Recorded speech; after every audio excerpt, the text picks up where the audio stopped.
मन बोल हरि हरि हरि बोल। गोविंद माधव गोपाल बोल।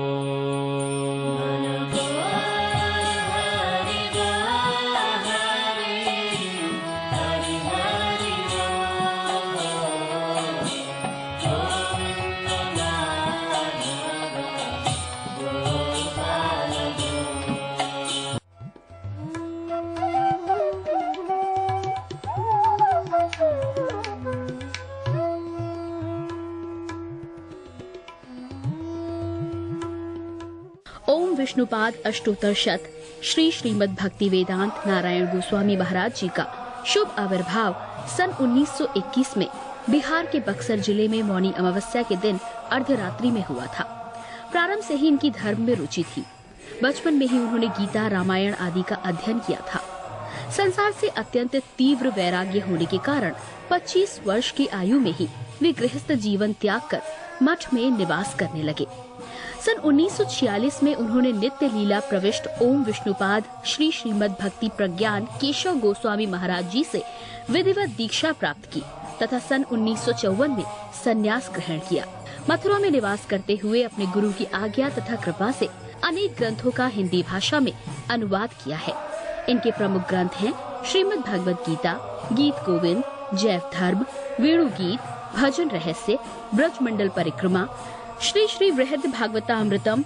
इन सभी ग्रंथों का English, Spanish, Dutch, French, German, Russian, Italian, Portuguese, Chinese आदि विश्व की अनेक भाषाओं में अनुवाद हो रहा है।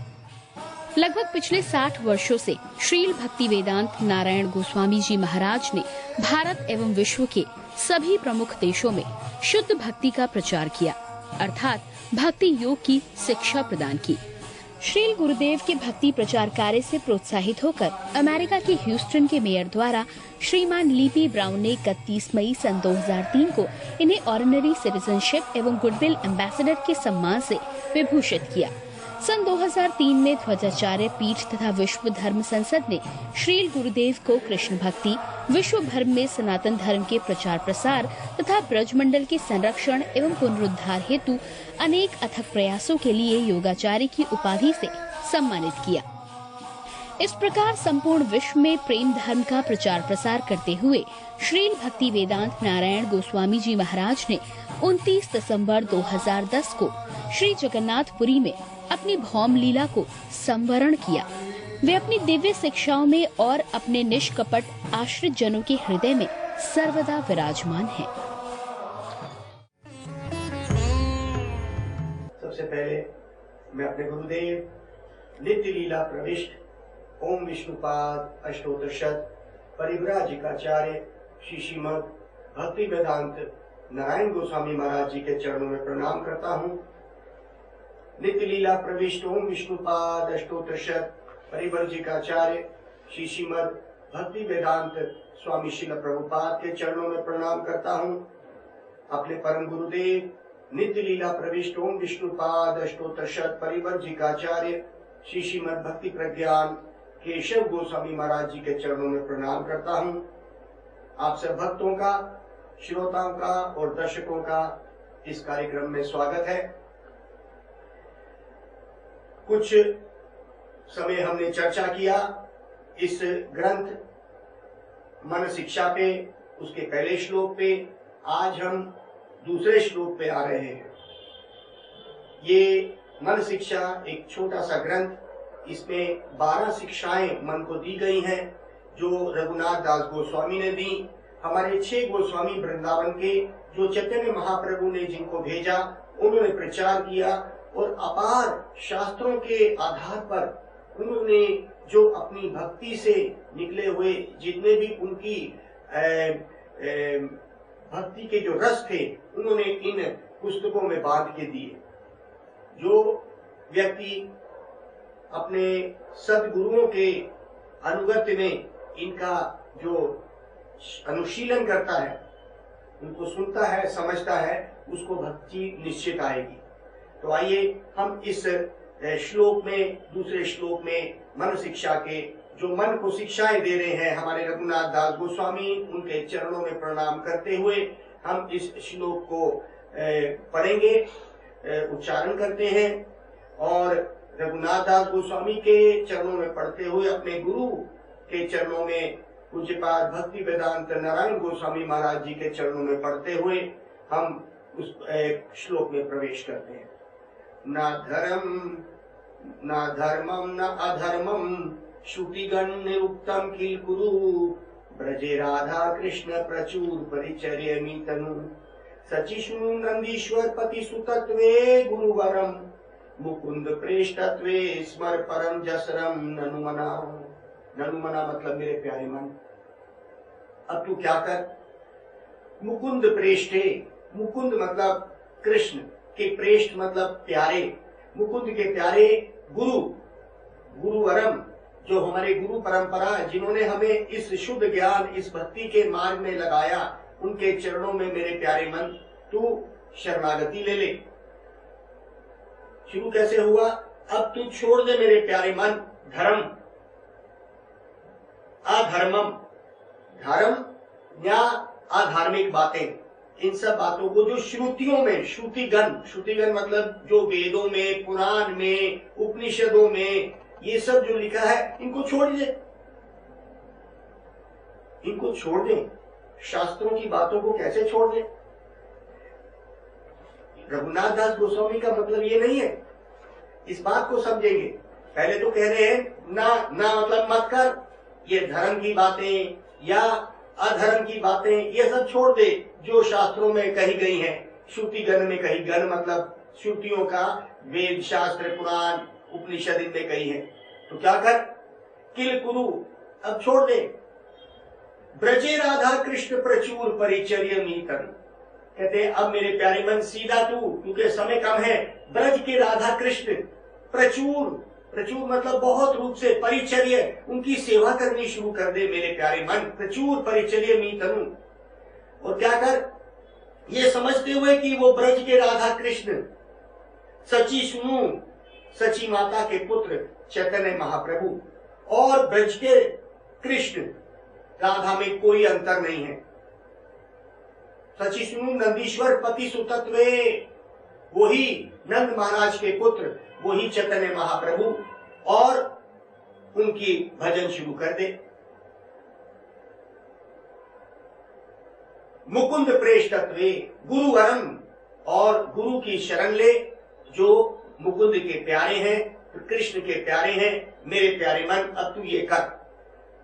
आइए अब हम इस श्लोक के जो गूढ़ अर्थात श्लोक का जो अर्थ है उसमें चलते हैं। कहते हैं ना धर्म, ये जो धर्म की बातें सामाजिक धर्म है, मैं ये शरीर हूं और शरीर ये समाज में मैं रहता हूं, मेरा ये माँ है, ये मेरा पिता है, ये सब शरीर से संबोधित और सामाजिक जितने भी कार्य हैं, मैं परिवार वाला हूं, परिवार का ध्यान रखना और सुबह से शाम तक उनका ही देखभाल करना, ये धर्म है, ये सामाजिक धर्म है। यहाँ पे वो बोलते हैं इसको छोड़ दे। अरे भाई, इसको अगर छोड़ देंगे तो हम कैसे जिएंगे। ना अधर्म, और अधर्म तो छोड़ ही दे। अधर्म मतलब जैसे हमारे समाज में रहते हुए हमने माँ बाप की सेवा करनी है, किसी दूसरे की धन को या को लूटना नहीं है, ये सब अधर्म की बातें हैं। कहते हैं ये तो छोड़ ही दे। और बाकी धर्म भी, ये धर्म क्या है, सामाजिक धर्म भी छोड़ दे। किल कुरु, अब छोड़ दे और ब्रज की राधा कृष्ण की शरण में आ जा। ये बड़ा ही ऊंचा मतलब हुआ भाई। क्या ये जो बात धर्म की करी जाती है और श्रुतियों में मतलब ये जो वेद और पुराण में लिखा गया है, इन सबको छोड़ दे। अरे भाई, वेद पुराण तो भगवान की वाणी है। कहते हैं हाँ भाई, ये भगवान की वाणी तो है, क्योंकि इसको हम छोड़ेंगे तो कैसे काम बनेगा। कहते भाई, जब तुमने वो वाणी सुन के सीधा ही ब्रज के राधा कृष्ण, क्योंकि जितनी भी वाणी वेद शास्त्र में लिखी है ये भगवान तक पहुंचाने के लिए ही तो है। इसीलिए अगर तू सीधा ही ब्रज के राधा कृष्ण की सेवा करनी शुरू कर देगा और ये समझ जाएगा कि चैतन्य महाप्रभु और ब्रज के राधा कृष्ण में कोई अंतर नहीं है। और ऐसा गुरु अगर तेरे को मिल गया, मुकुंद प्रेष्ठत्वे, जो राधा कृष्ण के प्यारा है, मुकुंद के प्यारे हैं, मेरे प्यारे मन, ऐसा कर। अब इस बात में थोड़ा सा हम ध्यान दें, कुछ लोग तो वैसे ही नास्तिक होते हैं, तो वो भी यही कहते हैं कि ये शास्त्र वेद तो लिखी हुई चीजें हैं, किसी मनुष्य ने लिख दी हैं। अब यहाँ पे वही बात को दोहरा रहे हैं हमारे रघुनाथ दास गोस्वामी की, भाई ये सब जो बातें लिखी है इनको छोड़ दो। अब जो रघुनाथ दास गोस्वामी ने कहा और एक नास्तिक व्यक्ति कहता है, दोनों में जमीन आसमान का अंतर है। रघुनाथ दास गोस्वामी कहते हैं कि श्रुतियां मतलब वेदों का, पुराण का मतलब ही क्या है। अगर आप अपने लक्ष्य पर पहुंच गए, अर्थात वो जितने भी वेद पुराण लिखे हैं हमको भक्ति और सही मार्ग में लगाने के लिए, और हम मार्ग के अंत में ब्रज के राधा कृष्ण के तक पहुंच गए, तो फिर रह क्या गया रास्ता तय करने का। ये तो रास्ते हैं जहां तक पहुंचना है। तो कहते हैं ब्रज के राधा कृष्ण तक पहुंचने के लिए तो है। नास्तिक क्या करता है? नास्तिक मतलब जो भगवान को नहीं मानता, वो कहता है अरे ये शास्त्र तो हम नहीं मानते। जैसे मैंने पहले भी इस बात को करा कि हमारे परम गुरुदेव पूज्यपाद भक्ति प्रज्ञान केशव गोस्वामी महाराज जी, हमारे गुरुदेव के गुरु, जब वो ट्रेन में कहीं सफर कर रहे थे, आज से कोई 60-70 साल पहले, तो एक टीसी टिकट चेकर उनके पास आया और हमारे परम गुरुदेव अपने कुछ शिष्यों को लेके कहीं सफर कर रहे हैं। तो वो कहता है कि भाई मैं इन शास्त्रों को नहीं मानता, मुझे भगवान की बात मत करो, और मैं भगवान को नहीं मानता, मैं शास्त्र को नहीं मानता। तब हमारे गुरुदेव ने कहा, परम गुरुदेव ने, जैसे मैंने पहले भी बताया, उन्होंने कहा कि आप भगवान को नहीं मानते। तो कहते हैं उस टिकट चेकर ने कहा कि ये कहां पर, ये कौन कहता है कि भगवान है और वो सबका मालिक है, वो सबका पिता है, हम नहीं मानते। तो हमारे परम गुरुदेव ने कहा एक बात बताओ, क्या आप अपने पिता को मानते हो? पिता, अपने पिता को मानते हो कि वो तुम्हारे पिता है? तो वो बड़े घूर के देख रहा था परम गुरुदेव की तरफ। हमारे गुरुवर बड़े ही निडर रहे, उन्होंने नहीं देखा कि क्या स्थिति है, लेकिन सच बोलने से वो पीछे नहीं हटे। तो उन्होंने कहा देखो, तुम अपने पिता को तब माने क्योंकि तुम्हारी माँ ने बोला ये तुम्हारा पिता है। अगर तुम्हारी माँ ना बोलती तो तुम पहचानते ना कि तुम्हारा पिता कौन है। और एक माँ ही ऐसी है जो जानती है कि पिता कौन है बच्चे का, और कोई नहीं जानता। उसी तरह से ये शास्त्र हमारी माँ है, ये वेद पुराण ये सब बताते हैं कि हमें ये भगवान कौन है, ये बताते हैं। तो शास्त्र हमारी माँ है, ये बताते हैं पिता कौन है। तो हमारे वेदों में यही लिखा है कि पिता कौन है। वेदेश च सर्वे अहम इवा वेद्यो, 15वें अध्याय का 15वां श्लोक। वेदेश, ये जितने भी वेद हैं, वेदेश च सर्वे अहम, अहम मतलब मैं। भगवान भगवद गीता में अर्जुन को कह रहे हैं मैं पहचाना जाता हूं। जितने भी वेद हैं ये मेरे को पहचानने के लिए ही हैं, ये वेद मेरे बारे में ही बताते हैं।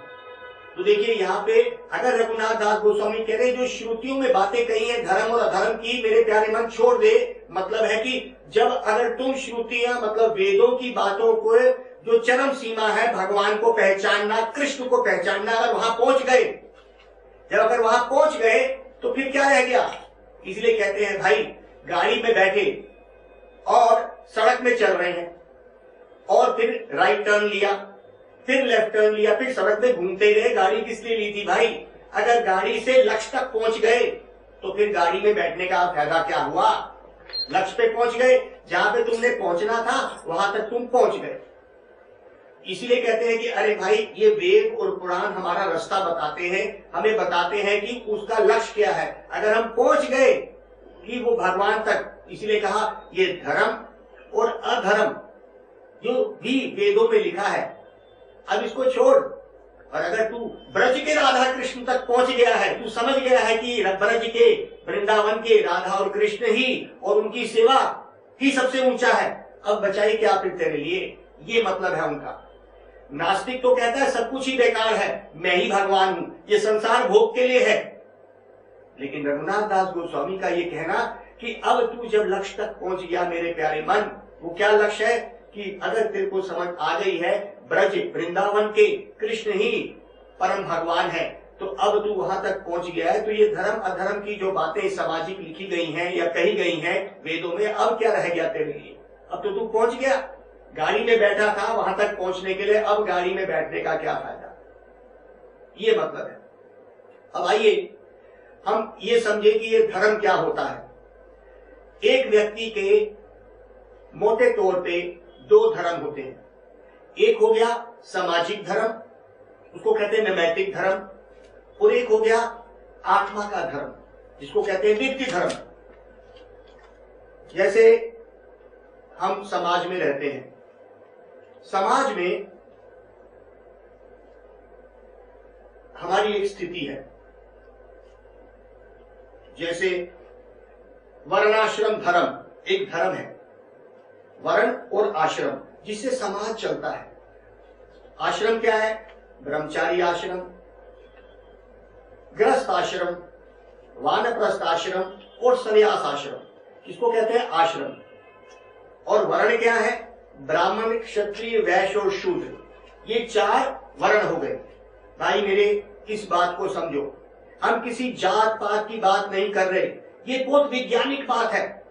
ये वर्ण और आश्रम तो अमेरिका के सोसाइटी समाज में भी है, जर्मनी के सोसाइटी में भी होना चाहिए। ये किसी भी समाज को सुचारू रूप में चलने के लिए, अच्छे रूप में चलने के लिए, ये वर्ण और आश्रम एक नेचुरल डिवीजन है सोसाइटी की, समाज की एक प्राकृतिक एक डिवीजन है, विभाग है। ब्राह्मण मतलब जो बुद्धिमान लोग होते हैं, जो पठन पाठन, यजन याजन, भगवान का स्मरण करते हैं, पठन करते हैं, वेदों का पाठ करते हैं, भगवान को मानते हैं, उनका प्रचार करते हैं, ये ब्राह्मण हो गए, जो ब्रह्म को पहचान गए। ब्राह्मण का पुत्र ब्राह्मण हो जाए ये बात नहीं होती। हमारे यहाँ पे भगवान ने बोला भगवद गीता के चौथे अध्याय के 13वें श्लोक में, चतुर्वर्ण्यम मया श्रेष्ठम गुणै कर्माणि विभागशे, गुण और कर्मों से ये विभाजन हुआ है। भाई ये जात पात की बात नहीं है, भगवान ने खुद कहा कि ये मैंने बनाया क्योंकि समाज को अच्छे रूप में चलने के लिए ब्राह्मण होने चाहिए, बुद्धिमान लोग होने चाहिए, जो एक दिशा देंगे समाज को, जो ब्रह्म को पहचानते हैं, पठन पाठन पढ़ते हैं, पढ़ाते हैं, प्रचार करते हैं। क्षत्रिय, किसी समाज को रक्षा करने के लिए भी कुछ ऐसे लोग चाहिए जो क्षत्रिय होते हैं, अगर उसके बिना तो समाज चलेगा ही नहीं।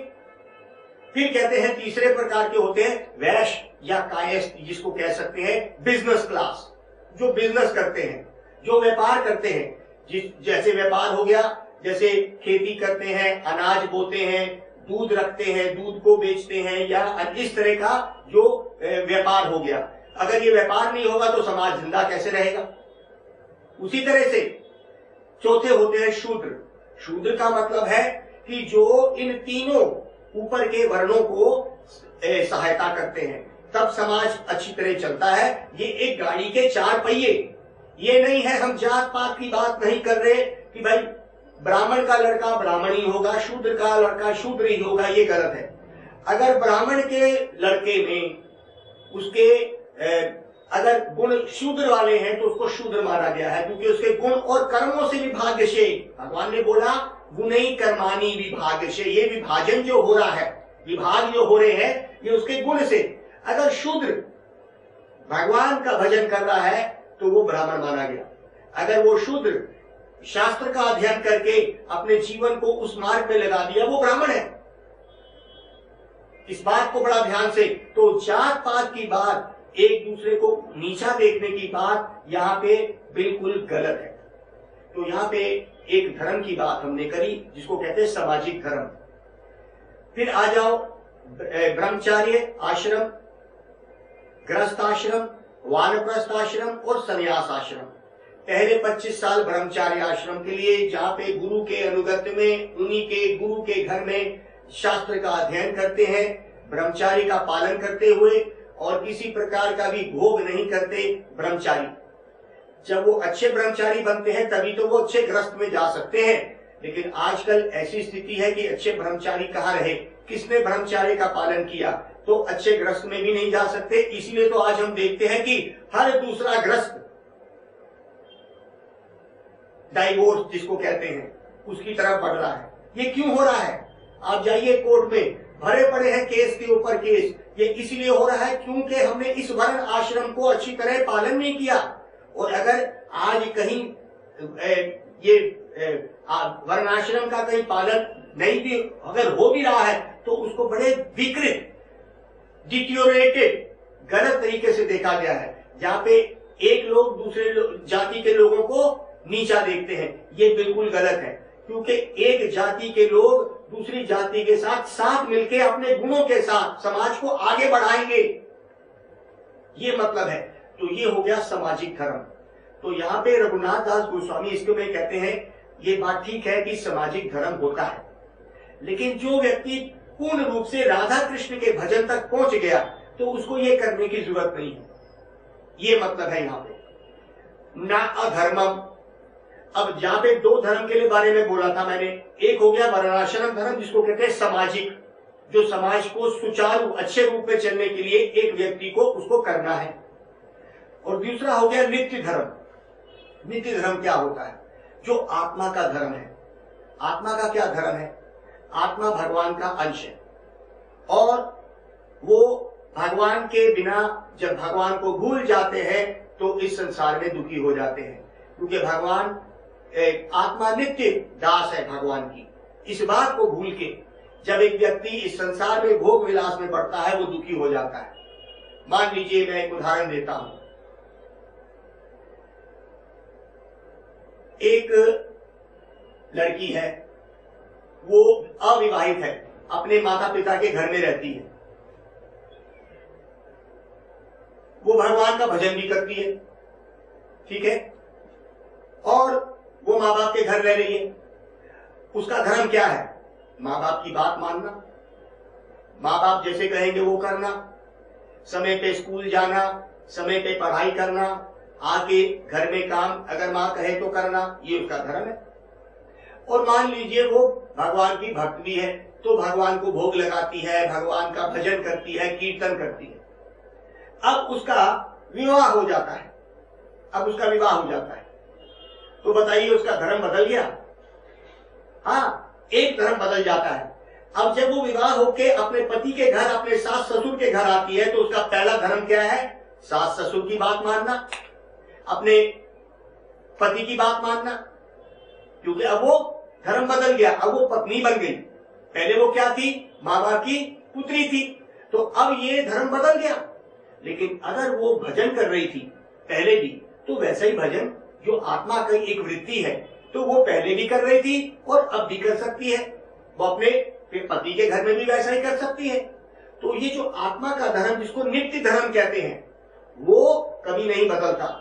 और ये आत्मा का धर्म, ये धर्म जो कह रहे हैं, इसको कहते हैं कि जो व्यक्ति उस धर्म में आगे बढ़ता है वो आत्मा को पहचानते हुए भगवान को पहचानता है। तो कहते हैं जो अगर वहां तक पहुंच गया, ब्रज के राधा कृष्ण की भजन तक पहुंच गया जो आत्मा का असली स्वरूप है, तो कहते हैं फिर ये धर्म और अधर्म की बातें उसके लिए जो श्रुतियों में, जो वेदों पुराणों में कही गई हैं, अब ये मायने नहीं रखती। तो कहते हैं वेदों से तो मैं ही जाना जाता हूं। कृष्ण भगवद गीता में कह तो रहे हैं विदेश्च सर्वेयर, सारे वेद पुराण को मेरे को ही ढूंढ रहे हैं। विदेश्च सर्वेयर अहम इवा वैद्यो, वैद्यो मतलब मैं ही जाना जाता हूं उन वेदों में से। तो जो व्यक्ति पहले ही भगवान को पहचान गया तो अब उसके लिए क्या बचा? इन श्रुतियों में, इन वेदों में तो यही लिखा था। इसका मतलब ये है।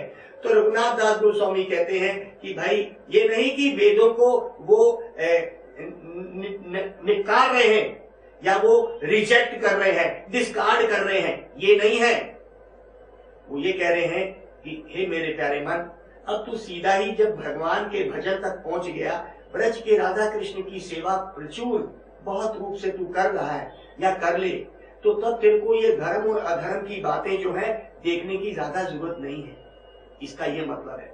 तो इसका जो आज हमने इस बात को समझा, ना धर्मम ना अधर्मम श्रुतिगण निरुक्तम किल कुरु, रघुनाथ दास गोस्वामी का ये मतलब था कि जो स्तुतियां और वेदों में जो बातें लिखी हैं वो भगवान तक पहुंचने के लिए हैं। जब मैं ही तेरे को बता रहा हूं मेरे प्यारे मन कि ब्रज के राधा कृष्ण तक ही तो पहुंचना है, अगर एक व्यक्ति अपने आप को भगवान का संबंध समझ गया और ब्रज की राधा कृष्ण का भजन भक्ति शुरू कर लिया, तो फिर उसके लिए इन वेदों में कुछ बचा रहता नहीं है, क्योंकि वेदों की चरम लक्ष्य वहां तक वो पहले ही पहुंच गया है। अर्थात गाड़ी में जब एक व्यक्ति गाड़ी खरीदा और खरीद के अगर कहीं जाना है वहां तक पहुंच गया, मान लीजिए मैंने एक गाड़ी ली है, अब मेरा मैंने अपने घर तक पहुंचना है, तो घर पहुंचने तक हम उस गाड़ी को छोड़ देते हैं कि नहीं छोड़ देते हैं कि उसी में बैठे रहेंगे। तो जब हम गाड़ी में थे तो गाड़ी का धर्म था क्या? लाल बत्ती पे रुकना, हरी बत्ती पे चलना। अब ये लाल बत्ती और हरी बत्ती अगर हम नहीं रुकेंगे तो हमारा एक्सीडेंट हो जाएगा। उसको कहते हैं सामाजिक धर्म, उसको कहते हैं वर्णाश्रम धर्म, समाज में रहते हुए। क्योंकि अगर हम उन नियमों का पालन नहीं करेंगे जो सड़कों पे है, उसमें एक्सीडेंट हो जाएगा। लेकिन जब एक बार पहुंच गए तो तब उस धर्म को पालन करने का जरूरत होती है। हरी बत्ती और लाल बत्ती जब घर पहुंच गए, तो ये जितने भी यातायात के नियम थे तब करने की जरूरत नहीं है। तो ये जो श्रुतियां हैं, जो वेद है, हमें यातायात कैसे चलना है इस संसार में, गृहस्थ आश्रम में कैसे चलना है, ब्रह्मचारी आश्रम में कैसे चलना है, वानप्रस्थ आश्रम में कैसे चलना है और संन्यास आश्रम में कैसे चलना है, ये हमें बताते हैं। लेकिन अगर तू मेरे प्यारे मन सीधा ब्रज की राधा कृष्ण की भक्ति में पहुंच गया, अब ये ब्रज के राधा कृष्ण की सेवा कैसे शुरू होती है? प्रचुर सेवा, प्रचुर मतलब बहुत सेवा कर मेरे प्यारे मन। पहली सेवा शुरू होती है अपने मुख से भगवान का नाम लेके, भगवान का नाम लेते ही, क्योंकि हमने अपनी जीवा को भगवान की सेवा में लगा दिया। कृष्ण और कृष्ण के नाम में कोई अंतर नहीं। तो हमारे गुरुवरों ने यही कहा कि जो व्यक्ति सेवा करना चाहता है तो पहले भगवान के नाम की सेवा से शुरू करे। तो भगवान का नाम आपको पता है, हरे कृष्णा कृष्णा कृष्णा हरे हरे, हरे राम राम राम हरे हरे। अरे भाई, तुम अगर किसी ऑफिस में जाते हो तो मन से भगवान को याद करते रहो, भगवान का नाम लेते रहो। अगर तुम कोई गाड़ी चला रहे हो तो भगवान का नाम स्मरण करते रहो, बोलते रहो मुख में, किसी ने रोका है? तो ये चलता रहे। तो इसका मतलब ही यही है कि हम उस धर्म को ना छोड़े। तो सुबह शाम उठते बैठते आप हरे कृष्ण महामंत्र करिए, जरूर ही भगवान ब्रज राधा कृष्ण आपको सेवा में लगाएंगे, गुरुवर सेवा में लगाएंगे। गौर प्रेमानंदे हरि हरि बोल। मन बोल हरि हरि हरि बोल,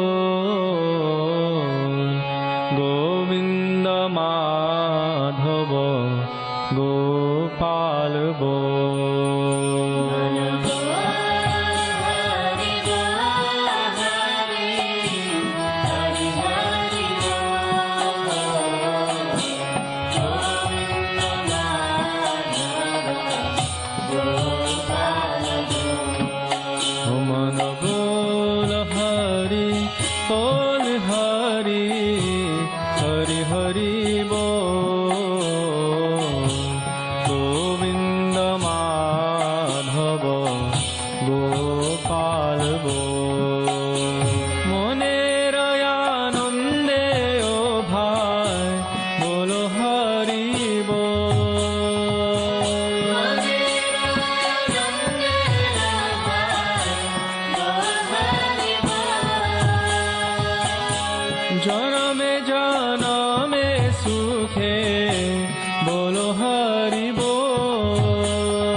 हरि हरि बोल,